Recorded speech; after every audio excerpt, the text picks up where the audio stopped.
رمضان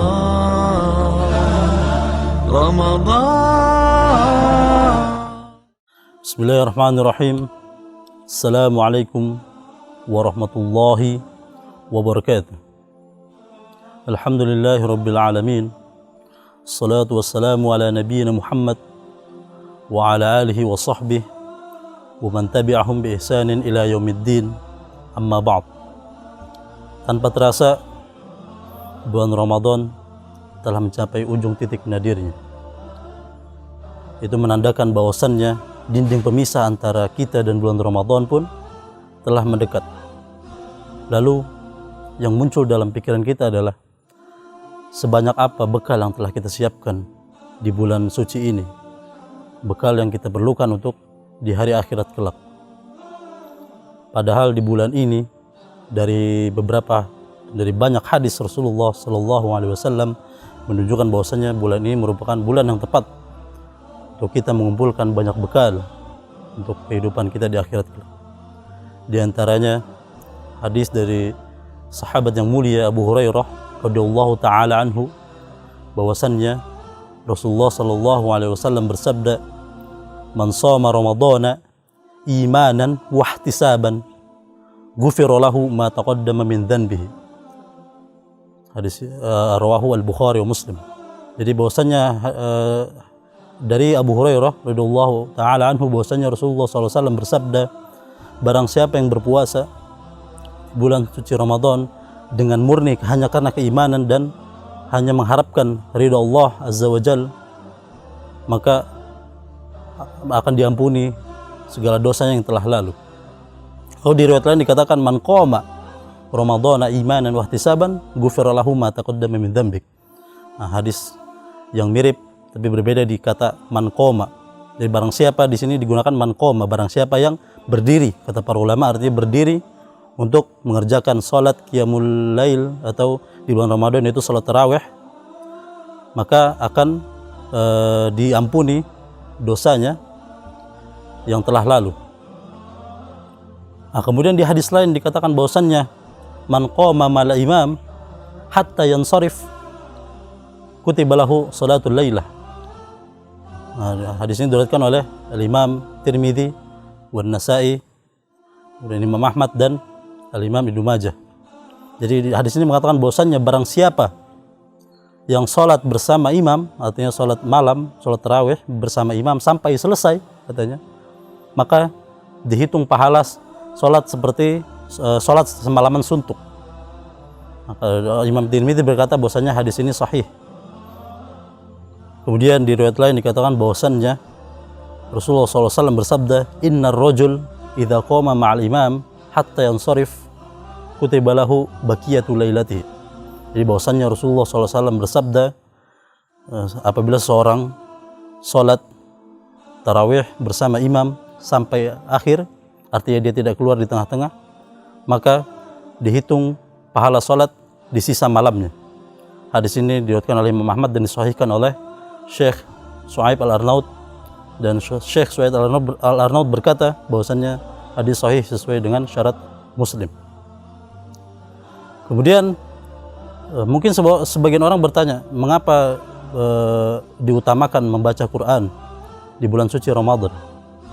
Ini sesuai dengan dalil dari hadis bahwasannya yang diriwayatkan oleh Imam Bukhari dan Muslim bahwasannya inna Jibrila yalqa ma'an Nabi sallallahu alaihi wasallam fi kulli lailatin min syahri Ramadan fayudarisuhu al-Quran. Jadi bahwasannya malaikat Jibril alaihissalam datang dan bertemu dengan Nabi sallallahu alaihi wasallam setiap malam di bulan suci Ramadan, kemudian mengajarinya beliau membaca Al-Quran.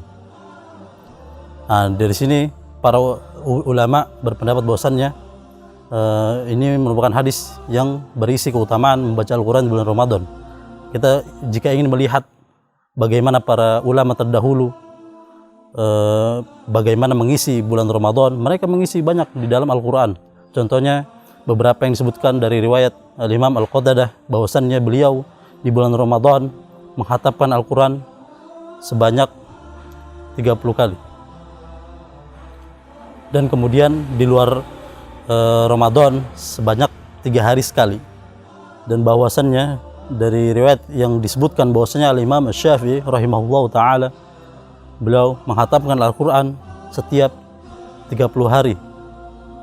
Setiap bulan 30 kali di luar Ramadan. Kemudian di dalam Ramadan beliau menghatamkannya sebanyak 60 kali. Artinya sehari 2 kali khatam.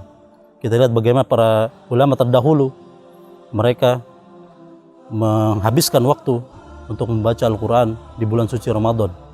Kemudian saya ingin mengulik sedikit tentang sebuah hadis yang populer yang tersebar di masyarakat kita, bahwasannya hadis ini dari sahabat yang mulia Salman Al-Farisi radhiyallahu taala anhu, bahwasannya Rasulullah sallallahu alaihi wasallam bersabda di dalam hadis yang panjang yang diantara lafadznya adalah innahu syahrun awwaluhu rahmah wa awsatuhu maghfirah wa akhiruhu itqun minan nar. Jadi bahwasannya di bulan Ramadan ini 10 hari awal merupakan rahmat, Allah menurunkan rahmat, kemudian di 10 hari pertengahan Allah menurunkan ampunannya, kemudian di 10 hari akhir merupakan pembebasan dari api neraka. Para ulama hadis mengatakan bahwasannya hadis ini lemah karena di dalam riwayatnya terdapat seorang rawi bernama Ali ibn Zaid ibn Jud'an, dan para mayoritas ulama hadis mengatakan bahwasannya beliau memiliki kelemahan dari sisi periwayatan hadis. Bahkan Al-Imam Ibnu Abi Hatim dan Al-Imam Al-Albani rahimahullah ta'ala mengatakan bahwasannya hadis ini matruk, artinya bahwasannya hadis ini menyelisih hadis-hadis yang sahih. Hadis ini matruk, yaitu ditinggalkan, yaitu hadis ini menyelisih hadis-hadis yang sahih dari Nabi SAW. Bahwasannya diantaranya hadis dari sahabat yang mulia Jabir radhiyallahu ta'ala anha, bahwasannya Rasulullah SAW bersabda, inna lillahi fi kulli yaumin utaqa minan nar fi syahri Ramadan wa inna likulli muslimin da'watan yad'u biha fayustajabulah. Jadi bahwasannya Rasulullah SAW bersabda, sesungguhnya di setiap hari dan malam di bulan suci Ramadan ini terdapat pembebasan dari api neraka, dan di setiap hari seorang muslim apabila berdoa dengannya maka Allah pasti akan mengijabah doa tersebut. Nah, jadi hadis ini diriwayatkan oleh Al-Imam Ahmad dan Al-Imam Al-Bazzar, dan bahwasanya Al-Imam Al-Haythami mengatakan bahwasanya seluruh sanad dari hadis ini thiqah atau kuat. Jadi dari sini kita bisa mengetahui bahwasannya seluruh dari bulan Ramadan, malam dan siangnya semuanya adalah pembebasan dari neraka, tidak hanya di 10 hari terakhir. Jadi setiap hari di bulan Ramadan selama 30 hari atau 29 hari. Dan juga setiap harinya ada doa. Apabila seorang muslim berdoa dengan doa tersebut, maka Allah pasti akan mengijabahnya. Pasti Allah akan mengabulkannya. Entah doa itu misalnya ingin diturunkan rahmat oleh Allah atau ingin diampuni, diberikan ampunan oleh Allah, maka Allah akan mengijabahnya di setiap hari. Tidak dibagi-bagi menjadi 10 awal, tengah maupun akhir. Mungkin ini yang bisa saya sampaikan.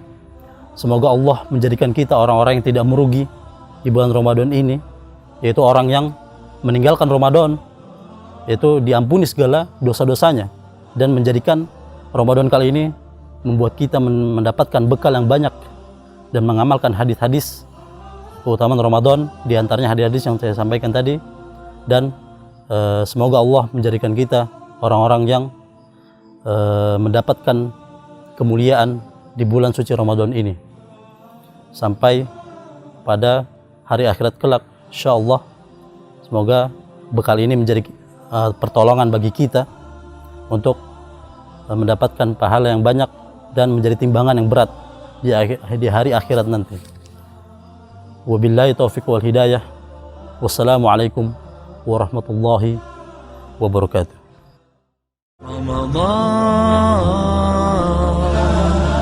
Ramadan